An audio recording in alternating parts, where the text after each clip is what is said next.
they've all got their own little personalities and their characters.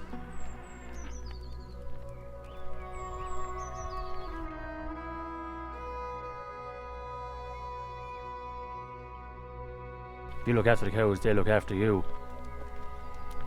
I'm close to the cows. Cows are like my family, like.